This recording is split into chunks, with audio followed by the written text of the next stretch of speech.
Sallallahu ala Muhammad.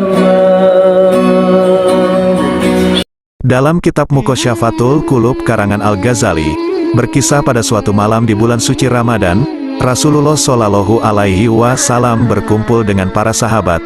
Lalu bertanyalah salah seorang sahabatnya, "Apa yang membuatmu tersenyum wahai Rasulullah?"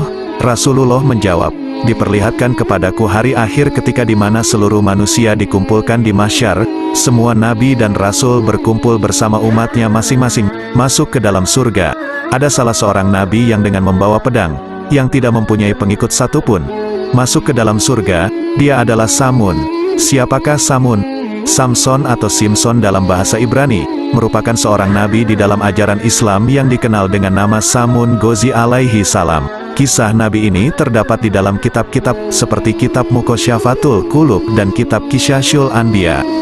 Ialah orang yang mempunyai kekuatan luar biasa yang tidak terkalahkan, yang kelemahannya terletak pada rambutnya. Hidupnya hampir setiap hari dilalui dengan berperang, terlebih dengan pedang ajaib yang selalu ia bawa kala berperang.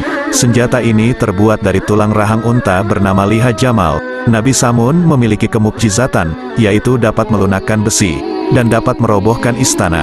Atas izin Allah pula Nabi Samun memiliki mukjizat lainnya. Ketika ia haus dan lapar, senjata itu disebut bisa mengeluarkan air maupun menumbuhkan daging untuk dimakan. Cerita Nabi Samun Ghazi alaihi salam adalah kisah Israiliyat yang diceritakan turun-temurun di Jazirah Arab. Cerita ini melegenda jauh sebelum Rasulullah lahir. Dalam kisah para nabi disebutkan, Nabi Samun sanggup beribadah selama 1000 bulan yang diisi dengan sholat malam, dan siangnya berpuasa. Selama 1000 bulan ia menjadi pembela agama Tauhid, yang berperang melawan musuh Allah hanya berbekal tulang rahang unta. Ketangguhan dan keperkasaan Nabi Samun dipergunakan untuk menentang penguasa kaum kafirin saat itu, yakni Raja Israel.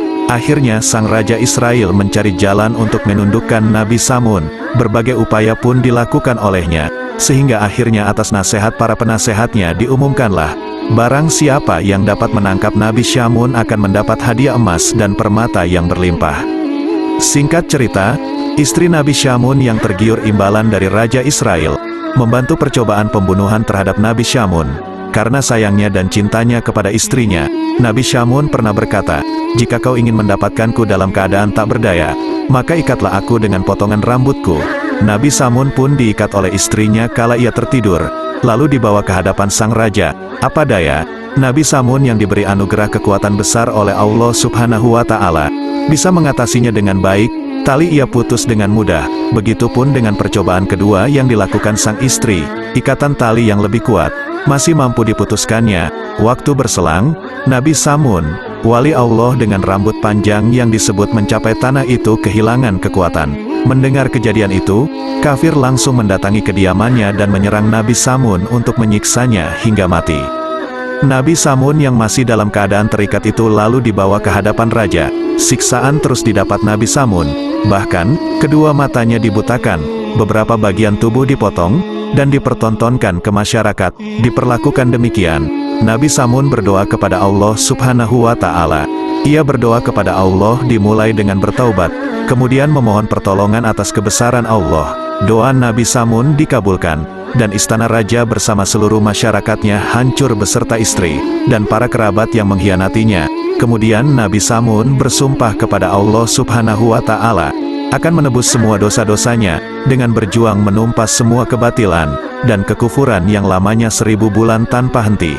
Ketika Rasulullah Shallallahu Alaihi Wasallam selesai menceritakan kisah Nabi Samun yang berjuang fisabilillah selama 1000 bulan, salah satu sahabat Nabi berkata, "Ya Rasulullah, kami ingin juga beribadah seperti Nabiullah Samun Ghazi alaihi salam."